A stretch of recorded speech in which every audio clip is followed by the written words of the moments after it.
नमस्कार, जय हिंद, जय भारत।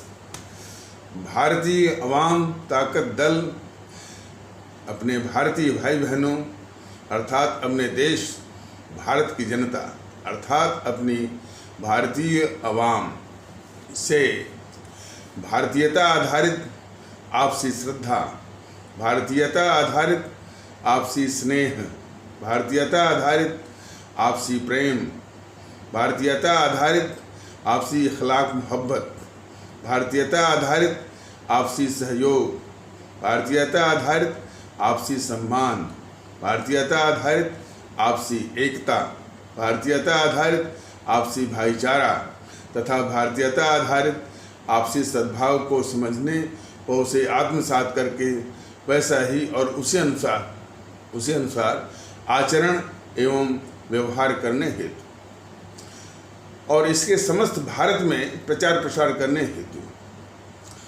और इसकी अहमियत और महत्व को प्रत्येक देशवासी को समझाकर उसे अपनाते हुए वैसा ही और उसी अनुसार आचरण एवं व्यवहार करने हेतु और प्रत्येक देशवासी को अपना ही भारतीय भाई बहन मानकर, समझकर, अपनाकर उनके साथ वैसा ही और उसी अनुसार आचरण एवं व्यवहार करने हेतु सतत, सदैव और हमेशा अदब के साथ, आदर के साथ अर्ज करता है, विनती करता है।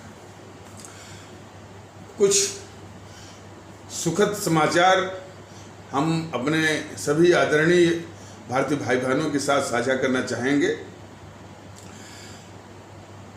ये जैसा कि सुनने में आ रहा है, अब वो खबरें का पुष्टिकरण तो मैं नहीं कर सकता, लेकिन जो खबरें सुनने को मिल रही हैं कि ये जितनी भी उत्तर प्रदेश के चुनाव के संबंध में, उत्तर प्रदेश का जो आगामी 2022 में विधानसभा का चुनाव है, उसी के संबंध में जो भी उसमें प्रमुख राजनीतिक दल हैं, भारतीय जनता पार्टी और समाजवादी पार्टी और मायावती की जो है बहुजन समाज पार्टी, ये कि 4 से लेकर के 8, कोई 4 कह रहा है, कोई 8 कह रहा है, कोई और भी इतने उप मुख्यमंत्री। सवाल इस बात का है कि देश की सेवा जो है एक ही मुख्यमंत्री करा सकता है। सेवा तो जो है मुख्यमंत्री के अधीन जो तंत्र है, जो मशीनरी है, जो अधिकारियों कर्मचारियों का जो तंत्र है, उसे करवाना होता है।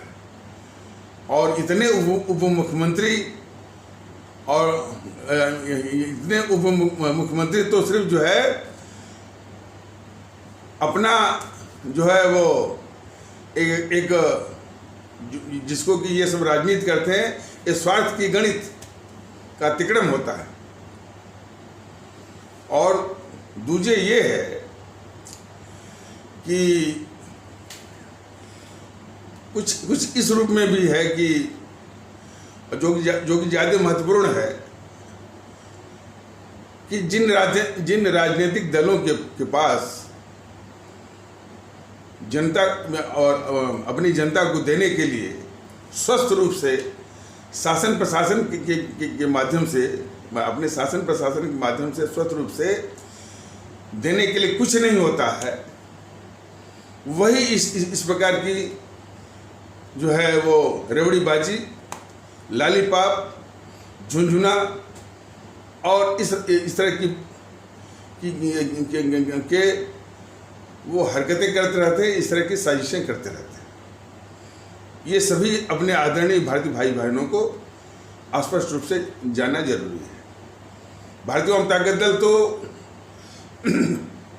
एक तो समाज में, भारतीय समाज में भारतीयता का माहौल, भारतीयता आधारित एकता का माहौल, भाईचारा का माहौल, सद्भाव का माहौल और इखलाक मोहब्बत का माहौल, आपसी प्रेम, आपसी श्रद्धा स्नेह सबका माहौल बनाने की कोशिश में लगा है।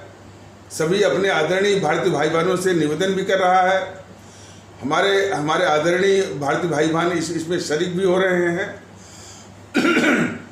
शासन प्रशासन यदि उसका आशीर्वाद मिलता है और जो वो सत्ता का उपकरण हाथ में आता है, तो जैसा कि कई बार इस बात को स्पष्ट किया गया है कि भारतीय जनता दल शासन प्रशासन के मामले में हमारे परम आदरणीय राष्ट्रभक्त शिरोमणि नेताजी सुभाष चंद्र बोस और हमारे आदरणीय सम्राट औरंगजेब, इन दोनों की जो सख्ती का, नियम पालन का, कानून पालन का और निष्पक्षता का कि जो शासन प्रशासन की जो शैली है, उसी के आधार पर जो है अपने आवाम की खिदमत और आवाम को जो जिस प्रतिष्ठा और इज्जत के हकदार हैं वो उनको बख्शना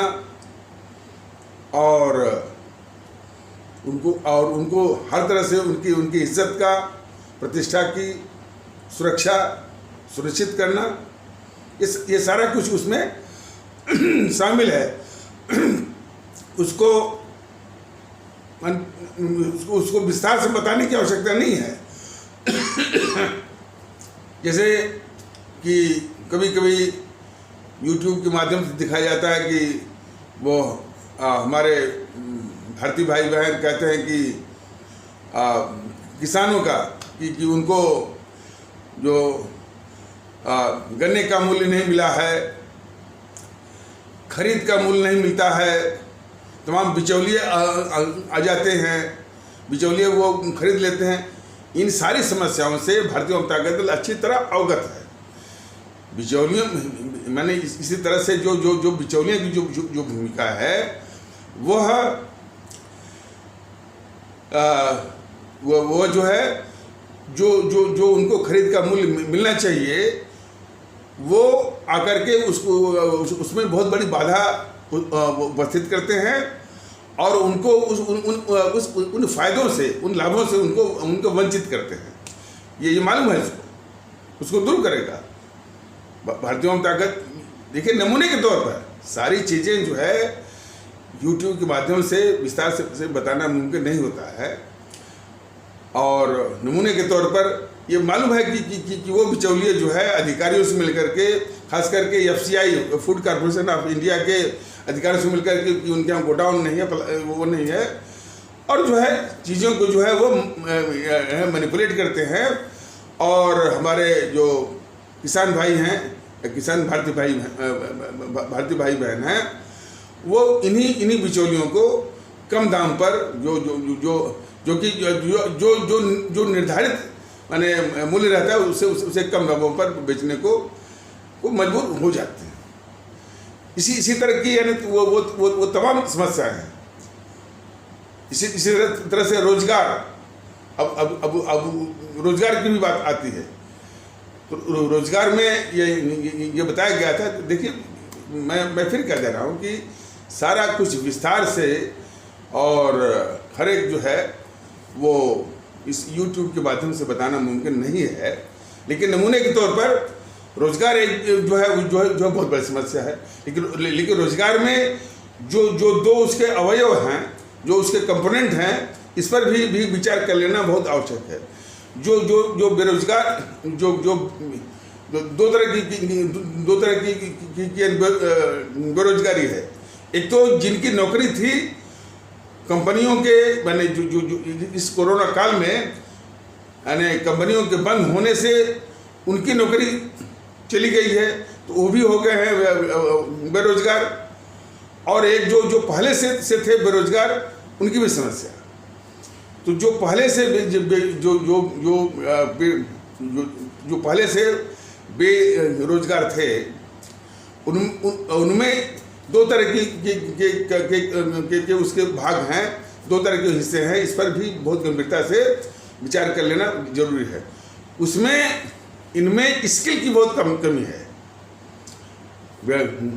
बेरोजगार तो हैं, कई इंजीनियर हैं, कई डॉक्टर हैं, कई ग्रेजुएट, पोस्ट ग्रेजुएट, और इन्हीं जो क्या कहते हैं हिंदी में कहा जाएगा मशरूम या कुकुरमुत्तों की तरह तमाम degree college, engineering college, post जो है वो पोस्ट ग्रेजुएट कॉलेज, और इसके बाद उसको बोलते हैं ग्रुप ऑफ इंस्टीट्यूशंस के द्वारा निकले हुए, जहाँ की क्वालिटी ऑफ एजुकेशन यानी शिक्षा की जो गुणवत्ता है उसकी पूरी हत्या होती है।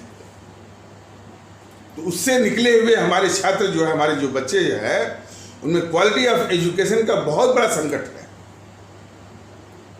तो फिर ये कह करके इतना ही जो है भारतीय आवाम ताकत उनको छोड़ नहीं देगा, उनको स्किल बनाएगा, कौशल बना करके वो रोजगार की व्यवस्था के विषय में बिल्कुल स्पष्ट है वो ये भारतीय आवाम ताकत दल।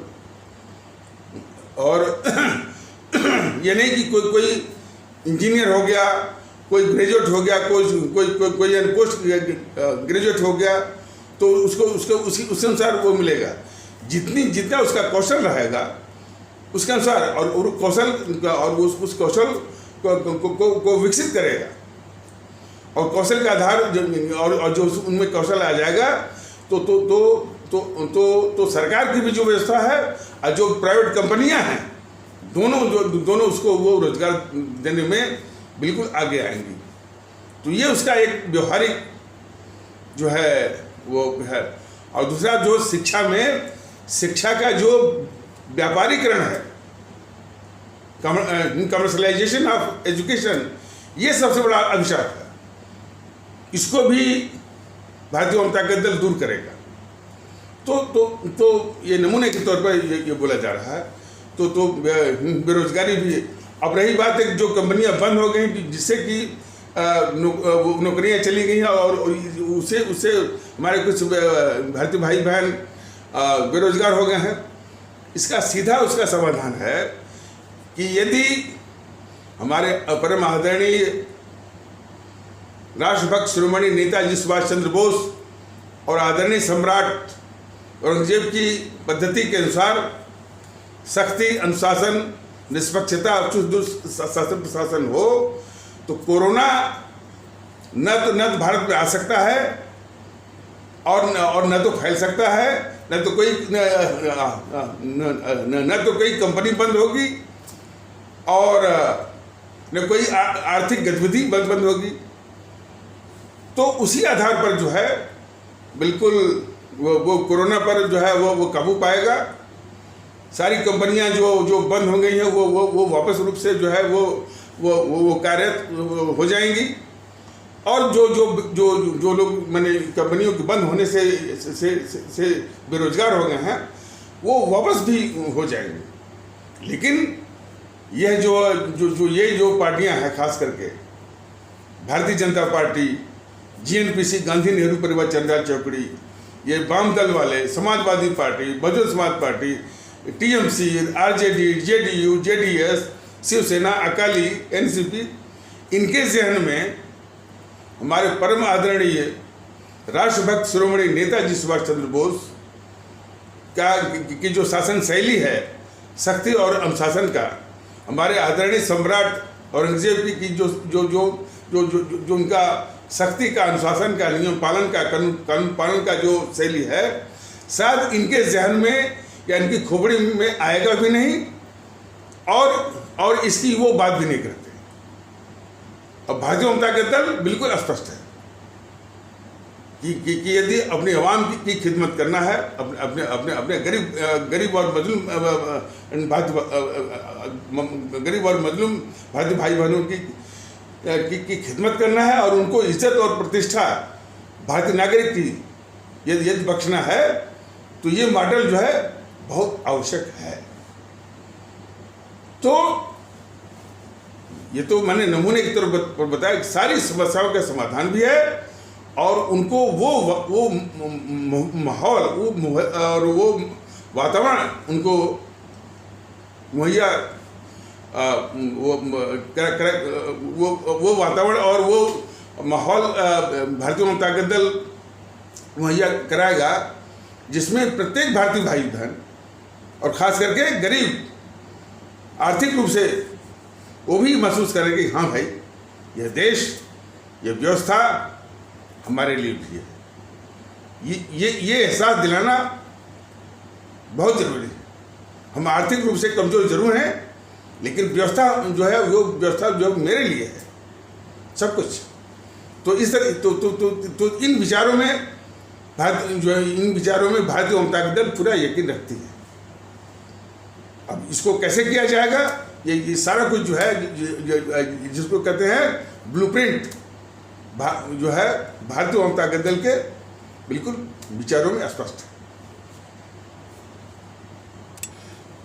तो चूंकि ये जो राजनीतिक दल हैं, जब चुनाव जीतने के लिए समाज को बांटना, जातियों में बांटना, बांट करके जो है वो चुनाव और चुनाव जो है चुनावी तिकड़म बिठाना, मतलब कि ऐसा कैंडिडेट खड़ा करो वो इस जाति का भी वोट ले ले, इस जाति का भी वोट ले ले, वो तिकड़म की बात। और जब वो शासन में आते हैं तो वही जातिवाद वो शासन प्रशासन के माहौल में भी वो फैलाते हैं। और इनका चरित्र जो है, जो जातिवाद तो है ही, सबसे इनके जो कष्ट मिलता है वो इनकी गुंडागर्दी से, माफिया राज से, दादाओं के राज से, रंगदारी, ये बहुत कष्ट का विषय रहता है। तो अब ऐसी पार्टियां जो है वो वोट मांग रही हैं।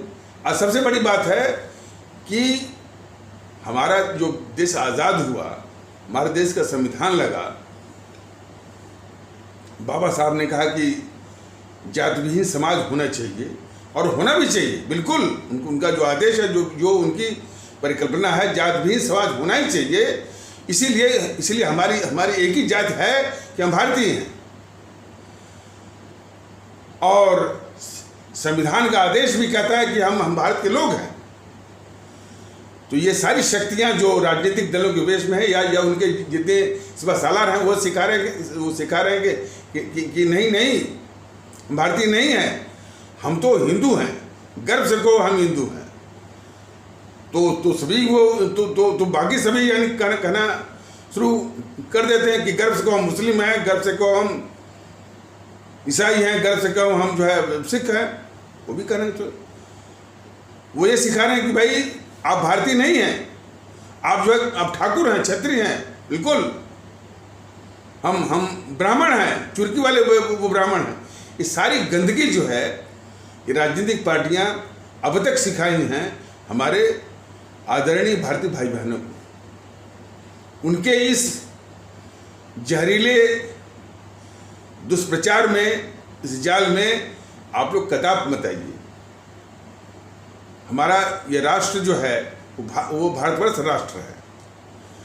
ये भारत के संविधान से संचालित है, उसके द्वारा जो है निर्देशित है, उसके द्वारा जो आदेशित है और नियंत्रित है। This our nation Bharatvarsh is conducted, mandated, directed and controlled by the Constitution of Bharat. That's why, इसलिए ये हमारा भारत गणराज्य है, इंडियन रिपब्लिक है, भारतीय गणतंत्र है। इसमें भी वो आरएसएस जैसे जो कि अपने को कहता है कि हम बिल्कुल शुद्ध सांस्कृतिक और प्रारंभिक संगठन है, वो बराबर झूठ बोलता है कि हिंदू राष्ट्र है। तो ये किस तरह का हमारे भारतीय समाज में झूठ, अफवाह, जहर हर वक्त फैलाते रहते हैं, तो ये हमारे समाज को, हमारी आवाम को क्या दे सकते हैं, ये बहुत सहज ही कल्पना इसकी की जा सकती है। इसलिए जो भगत सिंह ने कहा कि इनके लिए कोई विकल्प नहीं है, सिर्फ नस्त में नाबूद, और वो मताधिकार आपके हाथ में मिला हुआ है। ये बीजेपी कर रही है ना, बीजेपी क्या वो बूथ मैनेजमेंट का अभियान वो चला रही है, लेकिन सुनने में आ रहा है बीजेपी जो है बूथ मैनेजमेंट का अभियान चला रही है कि हम बूथ पकड़ेंगे और वहाँ से वो विजय, ये जो भी चैनल वाले दिखाने कि वहाँ से ये विजय गाथा वहीं से लिखेंगे, जो भी है वो अब अपने शब्दों में वो कह रहे हैं। लेकिन जो भारतीय जनता दल का आह्वान है कि हमारे आदरणीय भारतीय भाई बहन बिल्कुल बूथ पर उनको क्या फैसला लेना है, ईवीएम मशीन पर क्या फैसला लेना है, इसका मैनेजमेंट वो अपने दिमाग में बिठा चुके हैं। तो ताकत जो है भारतीय अवाम के पास है, ताकत जो है बीजेपी के पास नहीं है, ताकत जो है उसके पास नहीं है, ताकत जो है अपनी भारतीय अवाम ताकत जो है भारतीय अवाम के पास है। तो वो यानी भारतीय जनता दल के निवेदन के अनुसार वो बूथ पर ईवीएम मशीन पर क्या करना है वो मन में बिठा चुकी है और वो बिठाना शुरू कर दिया है। तो बीजेपी का जो बूथ मैनेजमेंट जो है वो कभी भी उनके काम नहीं आएगा, ये पक्की बात है। वो कुछ भी कर लें, और हमारी जो आदरणीय भारतीय अवाम है वो ईवीएम पर इनको नस्ल में नाबूद करने के लिए जो है बिल्कुल मन में ठान चुकी है। ये धीरे धीरे बात जो है वो मन में बैठ रही है, इसका प्रसार हो रहा है, इसका प्रचार हो रहा है। तो ये चाहे कितने भी उप मुख्यमंत्री बना दें, इससे कोई जो है वो फर्क नहीं पड़ने वाला है। ये इनकी रेवड़ीबाजी का, झुंझुनाबाजी का, लॉलीपॉप का जो इनकी एक वो साजिश रहती है और रणनीति का हिस्सा रहता है, बस उतने भर है। इससे हमारी जो आदरणीय भारतीय अवाम, खास करके उत्तर प्रदेश इत्यादि का से कुछ भी लेना देना नहीं है। सुखद समाचार ये है कि जो 2.5 वर्षों से के आसपास से भारतीय जनता दल अपने आदरणीय भारतीय भाई बहनों को समझा रहा। अच्छा, एक महत्वपूर्ण बात, मोदी जी राष्ट्रवाद के नाम पर, राष्ट्रवाद का मुखौटा पहन करके जो है चुनाव बटोर रहे हैं, चुनाव जीत रहे हैं, सत्ता हथियार है, सत्ता का भोग कर रहे हैं राष्ट्रवाद के नाम पर। लेकिन इनके जहन में हमारे देश के लोग जो है इनको भारतीय के रूप में नहीं दिखते और न लगते हैं। जब ये मोदी महोदय गुजरात के मुख्यमंत्री थे, बराबर बोलते थे कि हम सिर्फ 5 करोड़ गुजराती 5 करोड़ गुजराती 5 करोड़ गुजराती की रट मारते थे। उनकी नज़रों में वो जो गुजरात में रहने वाले भारतीय भाई बहन है उनको भारतीय नहीं लगते थे, और न ये उनको न ये मोदी महोदय हमारे उन भारतीय भाई बहनों को जो 5 करोड़ गुजरात में रहते हैं उनको भारतीय मानते थे। तो ऐसा संविधान विरोधी कि जो हमारे भारतीय भाई बहनों को भारतीय न माने, उसको गुजराती माने और किसी को इस रूप में माने, वो राष्ट्रवाद की बात करता है, राष्ट्रवाद के नाम पर जो है वोट बटोरता है और इस तरह से छल करता है इस चीज़ का। और इसका सबसे बड़ा एक प्रमाण तो यह हो गया कि जब ये मोदी महोदय वहाँ के मुख्यमंत्री थे, कहाँ के, गुजरात के, तो कभी भी ये नहीं बोलते थे कि हमारे 5 करोड़ भारतीय भाई बहन, नहीं, वो नहीं बोलते थे।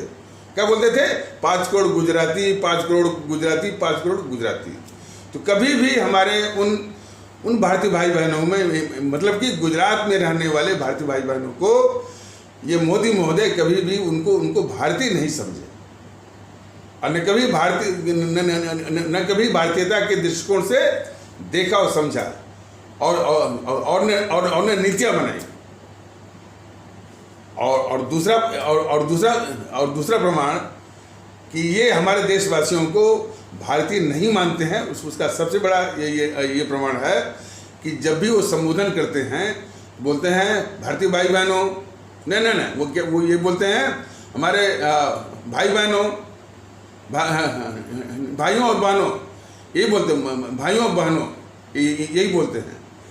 लेकिन वो कभी भी ये नहीं बोलते कि हमारे भारतीय भाई बहनों, वो कभी भी नहीं बोलते हैं।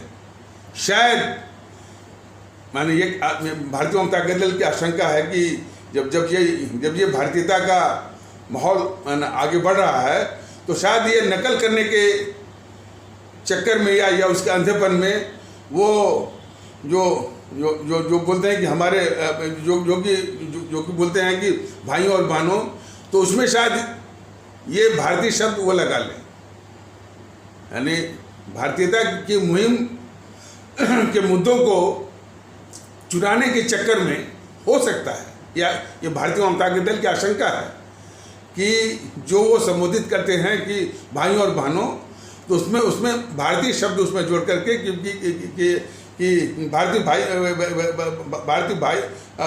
भाइयों और बहनों करके इस तरह से चुनावी सभाओं में इस तरह से वो कहना शुरू करते हैं। लेकिन जो अब तक जो उनका दृष्टिकोण रहा है, वह देश को जानना बहुत जरूरी है कि कभी भी हमारे देशवासियों को मोदी महोदय ने भारतीय भाई बहन नहीं समझा। गुजरात में रहने वाले हमारे भारतीय भाई बहनों को गुजराती, ऐसे लोग बड़े खतरनाक होते हैं देश की एकता के लिए, ये समझ लेना जरूरी है। इसलिए तो मोदी महोदय का, बीजेपी वालों का राष्ट्रवाद इस देश के लिए सबसे बड़ा माने छल करने वाला है, सबसे बड़ा कपटपूर्ण है, धोखेबाज है और विश्वासघाती है। और इसके अलावा जो ये देश के खतरनाक दुश्मन हैं, जीएनपीसी, गांधी नेहरू परिवार, चांदा चौकड़ी काकस, और ये वाम दल, इसके साथ साथ और भी जो पार्टियां हैं जो कि भारतीय समाज विरोधी हैं और भारतीय समाज की विखंडनकारी, विभाजनकारी, विघटनकारी ताकतें हैं, उनको ही पाल रहे हैं। मैंने इनकी रणनीति है कि इन्हीं को पालना है, इन्हीं को दिखा करके वोट लेना, वोट जीतना है, चुनावी माहौल बनाना। तो हमारे देश के लोग बिल्कुल समझें कि ये कितनी खतरनाक किस्म के और कितनी खतरनाक हैं वो इस देश के दुश्मन हैं, भारतीय जनता पार्टी वाले और श्री मोदी जी। इस चीज़ को हर एक भारतीय भाई बहन को अच्छी तरह से समझ लेना चाहिए कि ये देश के दुश्मनों को इसलिए पाल रहे हैं कि इन्हीं को दिखा करके चुनावी माहौल अपने पक्ष में बनाएंगे, वोट बटोरेंगे, सत्ता हथियाएंगे, सत्ता को भोग करेंगे, और जब सत्ता इनके हाथ में मिल जाएगी तो ऊंचे मंच से बोलेंगे सबका साथ, सबका विश्वास, सबका विकास, सबका प्रयास, जिसका कि हमारे आदरणीय भारतीय भाई बहनों से, हमारे आदरणीय भाइयों से कोई मतलब नहीं है। ये चुनाव जीतने की ये साजिश तो है इनकी, और कामयाब भी हो रहे हैं, लेकिन जहाँ तक विश्वास की बात है, जहाँ तक कि सबके साथ की बात है, करते ही नहीं इनको। बल्कि श्री मोदी जी को या बीजेपी वालों को यदि विश्वास है तो सिर्फ जो है राहुल गांधी का विश्वास है इनके ऊपर कि ये बीजेपी, श्री मोदी जी राहुल की रक्षा करेंगे, राहुल को जो है हर सुविधाएं देंगे, और देश के खिलाफ गद्दारी के लिए सारी सहूलियतें जो है उनको मुहैया करवाएंगे। ये इनकी फितरत है बीजेपी वालों की और श्री मोदी जी। ये इनका राष्ट्रवाद है, ये इनके राष्ट्रवाद की असलियत है। और उसी प्रकार वाम दल जो है वो कितने खतरनाक है। वाम दल और ये जेएनपीसी वाले चीन से पैसा लेकर के, चीन यानी काफी वो आर्थिक रूप से मजबूत है, भारत को अंदर से कमजोर करना। ये क्या बात करेंगे जेएनपीसी वाले। सन 80 के दशक में भारत की जीडीपी चीन की जीडीपी लगभग वो एक ही तरह की थी। चीन प्रयास करते करते जीडीपी भी, यानी जीडीपी मतलब ग्रास डोमेस्टिक प्रोडक्ट, या हिंदी में बोलेंगे सकल घरेलू उत्पाद, हिंदी में तो जो भी आप समझ सकें। तो सन 80 के दशक में भारत की जीडीपी चीन की जीडीपी लगभग एक ही थी, और जो फॉरेक्स रिजर्व बने विदेशी मुद्रा भंडार वो भी लगभग एक ही था। लेकिन ये जेएनपीसी वाले इस देश को विकास करने के बाद लूटते गए। और इतना ही नहीं, इस जेएनपीसी वालों ने चीन की कम्युनिस्ट पार्टी से समझौता करके राजीव गांधी फाउंडेशन के जरिए रिश्वत लिया और उनके लिए बाजार खोल दिया, और जो है और भारत की सीमाओं में चीनी सेना को घुसाया। देखिए, होता है ना कि चोर की दाढ़ी में तिनका। जो गद्दार नेहरू 42,000 वर्ग मील अपने भारत का या लद्दाख का जो अक्साई चीन वाला हिस्सा है वो दुश्मन चीन को दे दिया।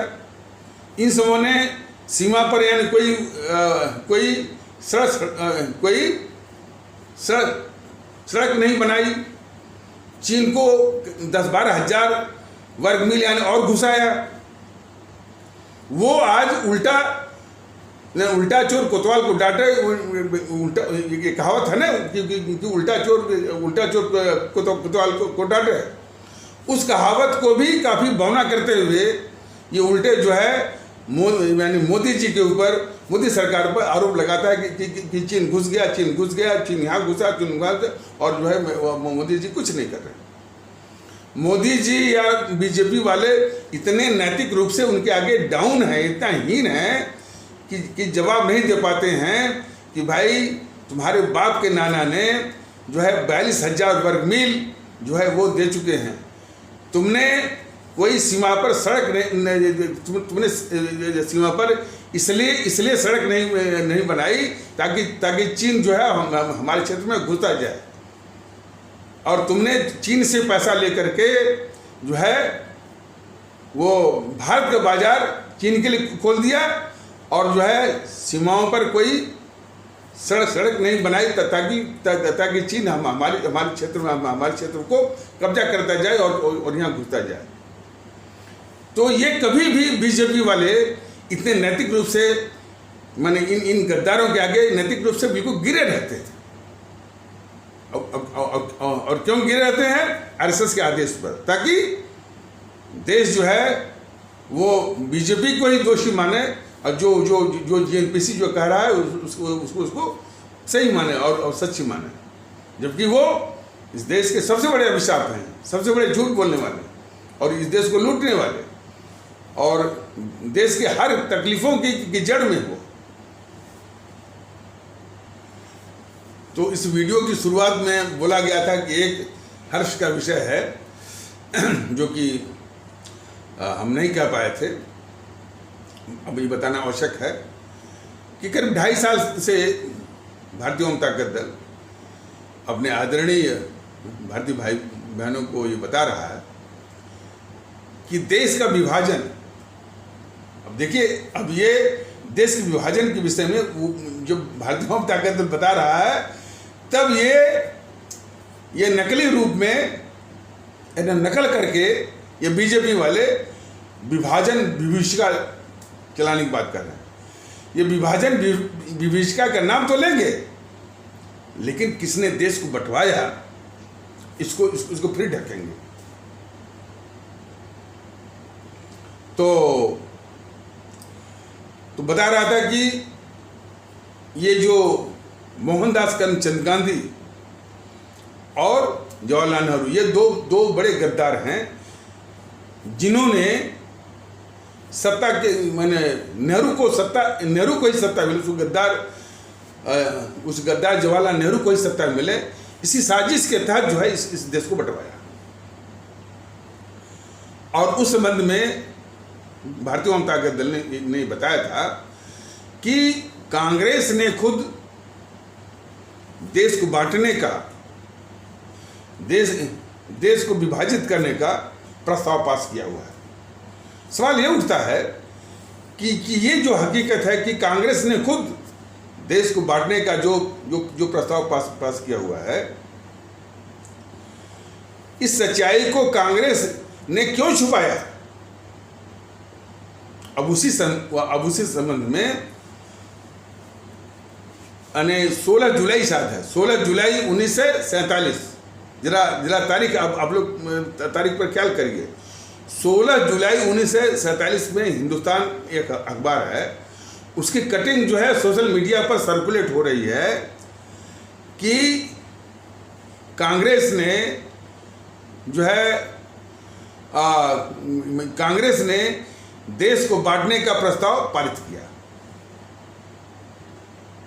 बताए तो अब जनमानस भी मतलब कि जब भारतीय जनता दल ये तथ्य, ये हकीकत, ये सच्चाई के विषय में विस्तार से बता रहा है, अपने आदरणीय भारतीय भाई बहनों को अवगत करा रहा है, उनको जगा रहा है, उनको जागृत कर रहा है, तो अब इस तरह के तथ्य जो है यानी उस समय के अखबार के वो कटिंग जो दिखाते हैं कि कांग्रेस ने खुद वो तारीख भी हम बता रहे हैं 16 जुलाई 1947 का ये अखबार है, कौन वो हिंदुस्तान, जिसमें दिखाया गया कि कांग्रेस ने खुद देश बांटने का प्रस्ताव पास किया हुआ है। तो अब जनता में भी चूंकि जागृति हो रही है तो इस तरह के बातें जो है सोशल मीडिया पर आने लगी हैं।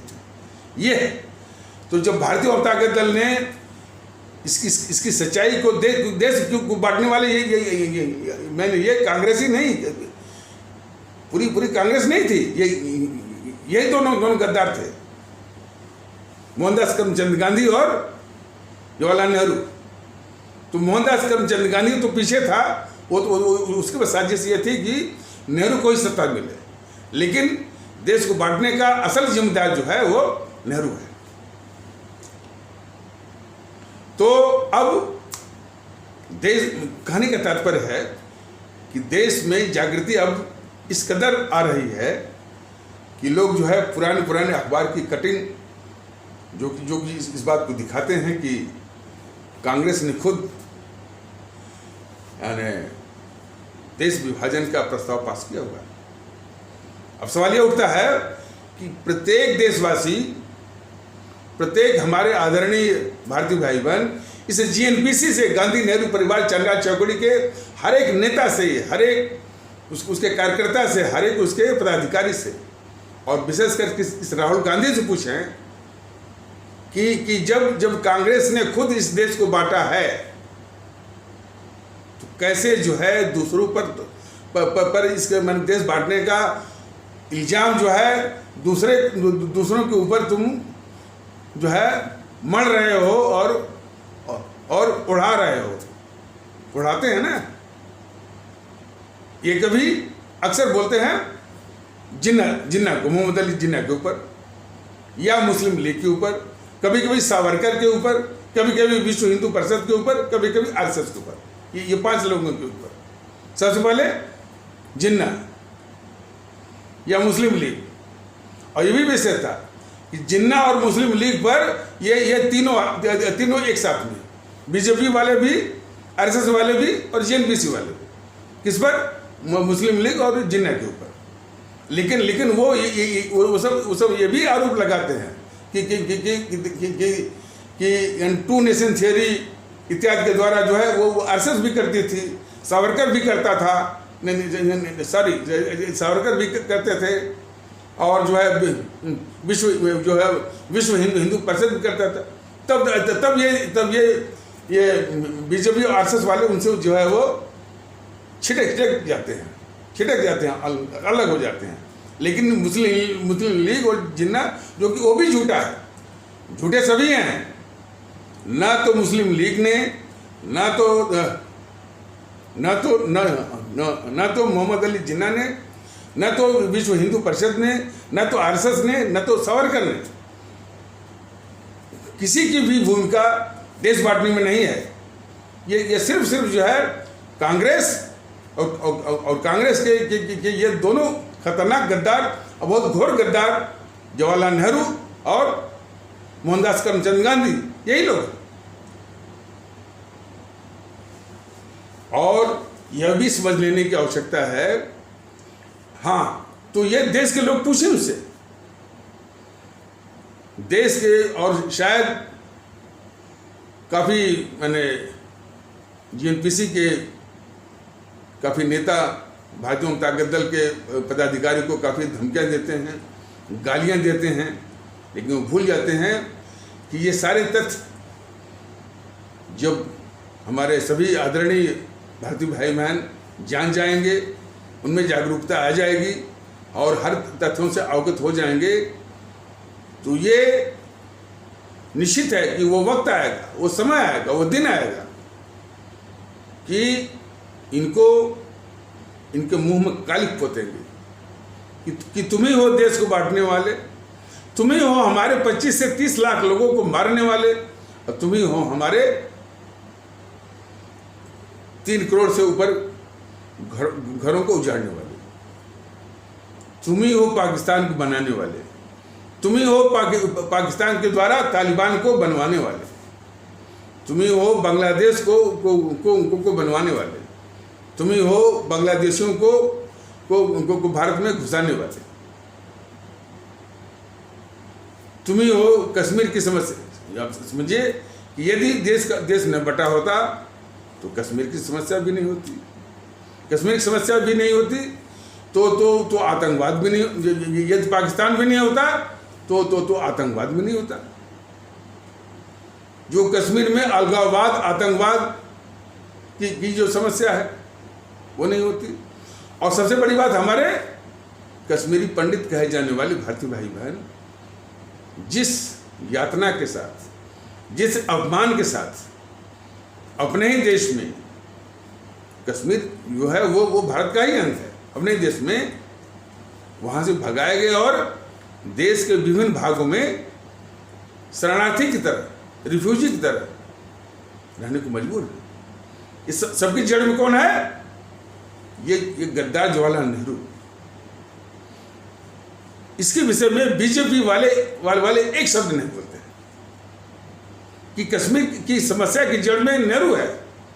ये जितने भी हैं, शेख अब्दुल्ला, फारूक अब्दुल्ला, उमर अब्दुल्ला, महबूबा मुफ्ती, गुलाम नबी आज़ाद, ये सब गद्दार नेहरू की ब्रिगेड है, उनकी सेना है। और जो आतंकवादी भी हैं, जो पाकिस्तान से आते हैं, वह भी गद्दार नेहरू की ही सेना है। लेकिन गद्दार चैनल वाले जी न्यूज़ मैंने अक्सर देखा है, वो आतंकवादियों को बोलता है कि ये जिन्ना की सेना है। देश को जानना चाहिए, सारे आतंकवादी वो गद्दार नेहरू की सेना है। आज इन दोनों की गलती से जो पाकिस्तान बना, और पाकिस्तान को लेकर के भारत का कितना खून बहा, 3 युद्ध, 65, 71 और इसके बाद वो 99 और आतंकवाद, सारी समस्याओं की जड़ में है ये गद्दार नेहरू। और इस देश की, हमारे भारतवर्ष की राजनीति का करीब मैंने 80% पूरी राजनीति वो पाकिस्तान के ऊपर ही चलती है। मैं देखता हूं कि ये कोई गौरव आर्या करके है रिपब्लिक भारत का, वो यूट्यूब भी चलाता है, वो भी चलाता है, वो पाकिस्तान के पीछे पड़ा रहता है। अरे भाई, पाकिस्तान के पीछे, पाकिस्तान की क्या हालत है ये दुनिया को मालूम है। पाकिस्तान का वर्णन का मतलब है कि पाकिस्तान को अपने लेवल पर लाना। पाकिस्तान एक रोग स्टेट है, एक हमारा है, हमारा ही उसको रहने दीजिए। उसी हमारा ने एक दूसरा आतंकवाद खड़ा किया, तालिबान, बस यही उसकी पहचान है। और उसके साथ जो है वो चीन भी आ गया। और दुनिया को नहीं भूलना चाहिए कि जिस तरह से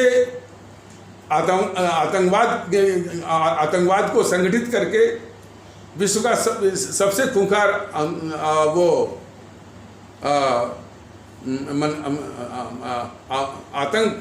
आतंकवादी ये तालिबान, जो कि सबसे क्रूर भी है, सबसे निर्मम भी है, सबसे खूंखार भी है, महिलाओं तक भी, यानी जो उनको इज्जत करनी चाहिए पूरे अपमान के साथ, जिसे जानवर, वहशी जानवर होते हैं, उससे भी घिनौना उसने इस पर, अफगानिस्तान पर कब्जा किया है, वो भी इस पाकिस्तान के जरिए। अब तो पाकिस्तान के लोग भी, पाकिस्तान की अवाम जो है वो सहमी हुई है कि यदि तालिबान की नज़र यदि यहाँ फिर गई पाकिस्तान के ऊपर, तो पाकिस्तान के अवाम का क्या होगा। और पाकिस्तान की अवाम में यदि वैसी ही भगदड़ मच जाए, जैसे कि अफगान के लोग जो है भाग करके एयरपोर्ट पर जा रहे थे, हवाई जहाज़ पर चढ़ रहे थे, हवाई जहाज़ पर गिर करके मर रहे थे, वैसी भगदड़ मच जाए, तो वो अवाम फिर यानी भारत में घुसना शुरू कर देंगे। और वो अवाम जो 60-70 सालों से भारत के खिलाफ जो जहरीली मानसिकता के साथ आएंगे, तो कितनी समस्या है वो पता कर देंगे। कि भारत के लिए भी वो एक चिंता का विषय है। और तालिबान कैसे ख़त्म हो ये भारत को देखना है। लेकिन तालिबान को ख़त्म करने के लिए, जैसा कि भारतीय जनता दल ने बताया है कि तालिबान को से अधिक खतरनाक जो ये सब वो हैं, GNPC, गांधी नेहरू परिवार चंडा चौकड़ी, जो जिनके सुबह सालार ही जो है तालिबान ऐसे खतरनाक और खूंखार आतंकवादी को परोक्ष रूप से, अपरोक्ष रूप से समर्थन दे रहे हैं। उसको लेजिटिमाइज, मतलब उसको औचित्य प्रदान करने की कोशिश कर रहे हैं।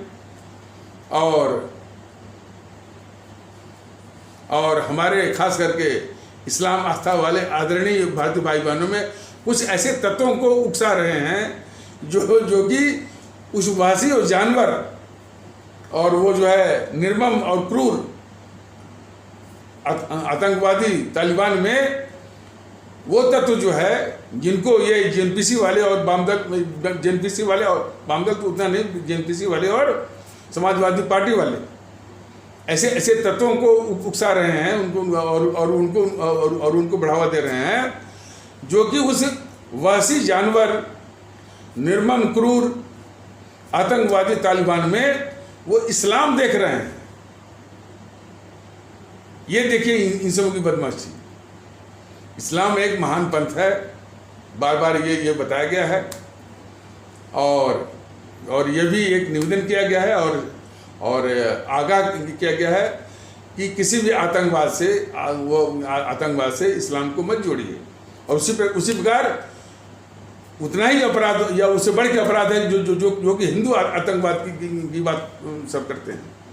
अब देखिए ना, गीतकार, लेखक जावेद अख्तर जो है RSS को जोड़ दिया तालिबान के साथ।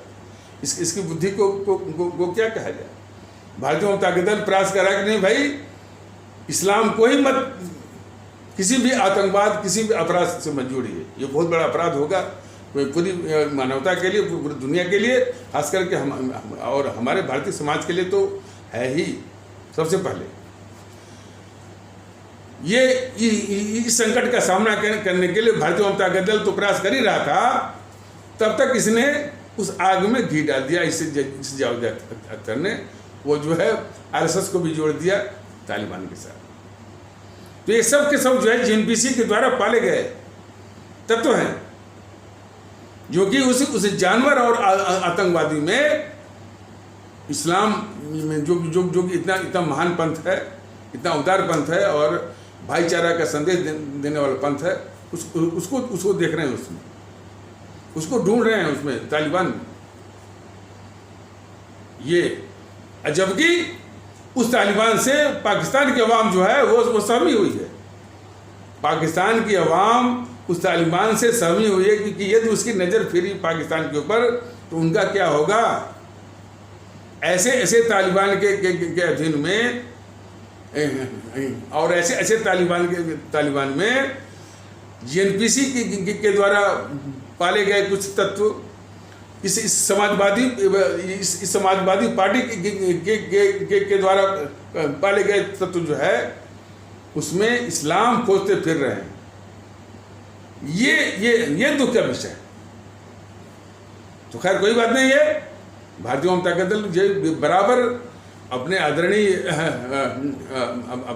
जो है भारतीय भाई बहनों और विशेष करके इस्लाम आस्था वाले आदरणीय भारतीय भाई बहनों से बराबर निवेदन करता रहेगा, आगाह करता रहेगा कि उसको सिर्फ वहशी जानवर और घोर आतंकवादी, क्रूर और निर्मम इसी नज़रिए से देखिए, और कदापि किसी भी हालत में उसको इस्लाम से जोड़ने की जो कुत्सित जो प्रयास है जो घिनौना प्रयास है, उस प्रयास को बंद करिए, उस कोशिश को बंद करिए, चाहे वो असदुद्दीन ओवैसी क्यों ना।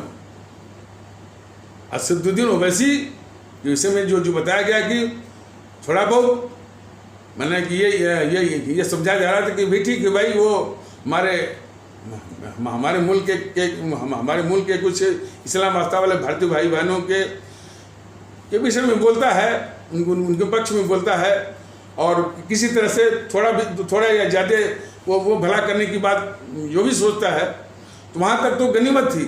लेकिन जब उसका असली चेहरा आया कि वह हमारे मुल्क के इस्लाम आस्था वाले आदरणीय भारतीय भाई बहनों का हितैषी है ही नहीं, वो तो तालिबानी है। उसकी आस्था और उसके हमदर्दी और उसका समर्थन हमारे देश के इस्लाम आस्था वाले आदरणीय भारतीय भाई बहनों के प्रति है ही नहीं, तालिबान के प्रति है। तो ऐसे लोग बड़े खतरनाक हैं, और भारतीय जनता दल का तो ये निवेदन है कि भाई ऐसे तत्वों को माने इकट्ठा करके, चाहे शफीकुर रहमान हो, चाहे जावेद अख्तर हो, चाहे टीएस हसन हो, चाहे असदुद्दीन ओवैसी हो, चाहे सादाब चौहान हो, चाहे शोएब जमी हो, और चाहे वो रशीदी हो, और चाहे अंसार रजा हो, तमाम इस तरह के सबको इकट्ठा करके वो उसी के पास तालिबान के पास बात भेज दीजिए ना। तो या माने तालिबान इनका चाहता है, तो ये चाहता उनके बहुत अच्छे से खातिरदारी कर देगा, और दुनिया भी देखेगी कि जिसके ये चाहते हैं उनकी कितनी बड़ी खातिरदारी वो तालिबान करता है। लेकिन ये सब कर नहीं सकते, क्योंकि यहाँ पर एक निकम्मा किस्म का प्रधानमंत्री बैठा हुआ है, मोदी, जो कि जिसका राष्ट्रवाद ही झूठा है, और जिसका राष्ट्रवाद जो है देश को छलने वाला है और कपटपूर्ण व्यवहार करने वाला है। तो इसलिए समस्या वहाँ से। और ये बीजेपी वाले कभी भी ये नहीं कहते कि देश को बांटने वाले ये कांग्रेस ही नहीं, कांग्रेस है, और ये गद्दार नेहरू और गद्दार जो है मोहनदास करमचंद गांधी, ये हमेशा माने जेएनपीसी के नेताओं और प्रवक्ताओं के आगे इतने नैतिक रूप से जो है वो हीन रहते हैं कि इतनी बड़े अभिशाप जेएनपीसी के प्रवक्ताओं के आगे कि जनता विश्वास ये करे, जनता ये मान ले, उनके मन में ये विश्वास हो जाए कि जो जीएनपीसी कह रही है वो बात सही है, जो बीजेपी कह रही है उनकी बातों पर यकीन ना हो। तो उनको नैतिक रूप से हमेशा बीजेपी वाले इस देश के सबसे बड़े अभिशाप जीएनपीसी को नैतिक रूप से हमेशा वो उठाए रहते हैं। ये बहुत बड़ी साजिश है वो इस देश के खिलाफ बीजेपी के द्वारा, जो कि अक्षम्य है। तो खैर और भी तरीकों से बताया जाएगा कि बीजेपी आरएसएस कितनी घातक है इस देश के लिए। और उसके समानांतर जो है ये आपके पुष्पेंद्र कुलश्रेष्ठ वगैरह जो हैं कि कितना खतरनाक खेल खेल रहे हैं अपने भारत के खिलाफ, अपने भारतीय समाज के खिलाफ। इसको बहुत विस्तार से अपने आदरणीय भारतीय भाई बहनों को आज की तरह से बताया जाएगा और ये बहुत आवश्यक भी है। तो इन्हीं आवश्यक शब्दों के साथ इस आवश्यक पर चर्चा को यहीं पर विराम दिया जाता है। तब तक के लिए नमस्कार, जय हिंद, जय भारत।